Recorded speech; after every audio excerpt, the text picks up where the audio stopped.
Iran কি যুক্তরাজ্য ও যুক্তরাষ্ট্রকে হুঁশিয়ারি দিচ্ছে? ইয়েমেনের যুদ্ধের পেছনের গল্প। মধ্যপ্রাচ্যের রাজনৈতিক উত্তেজনা যেন থামছেই না। এবার ইয়েমেনকে কেন্দ্র করে ইরান, যুক্তরাষ্ট্র এবং যুক্তরাজ্যের মধ্যে এক ভয়াবহ নতুন মোড়। কি ঘটতে যাচ্ছে এই ভূরাজনৈতিক টানাপোড়েনে জানতে ভিডিওটি সম্পূর্ণ দেখুন।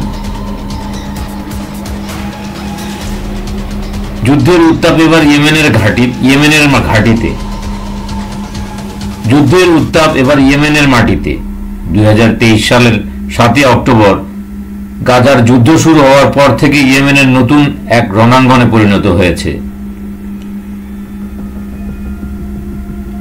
ইয়েমেনের হুতি বিদ্রোহীরা ফিলিস্তিনিদের সংগ্রামের প্রতি প্রকাশ্য সমর্থন জানিয়ে ইসরায়েল এবং যুক্তরাষ্ট্রের বিরুদ্ধে হামলা চালাচ্ছে।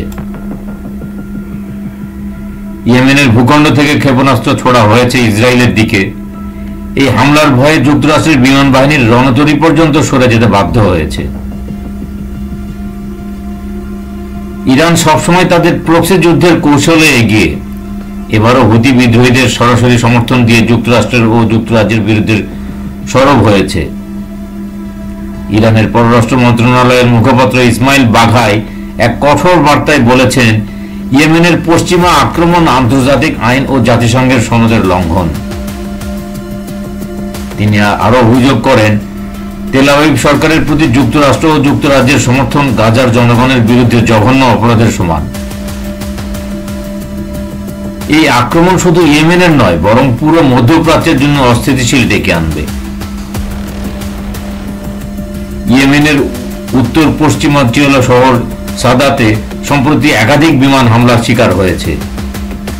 স্থানীয় সূত্র জানিয়েছে, পশ্চিমা সামরিক জোট এই হামলা চালিয়েছে। হতাহতের সংখ্যা এখনো নিশ্চিত নয়, তবে ক্ষয়ক্ষতি অনেক। ইরান ফিলিস্তিনের বিরুদ্ধে গণহত্যা বন্ধ করতে মুসলিম দেশগুলোর প্রতি আহ্বান জানিয়েছে। বিশেষ করে ইসলামিক সহযোগিতা সংস্থাকে ওআইসিকে আরো কঠোর পদক্ষেপ নিতে অনুরোধ করেছে। গাজার যুদ্ধে এখন পর্যন্ত 45,805 ফিলিস্তিনে নিহত হয়েছেন, যাদের বেশিরভাগই নারী ও শিশু। আহতের সংখ্যা পেরিয়েছে 1,90,000।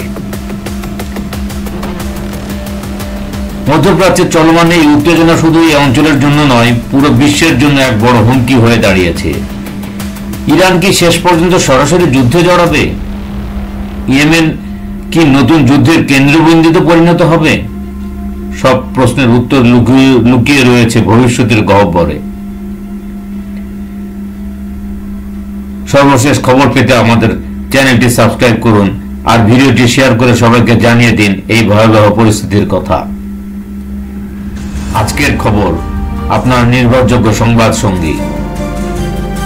ধন্যবাদ।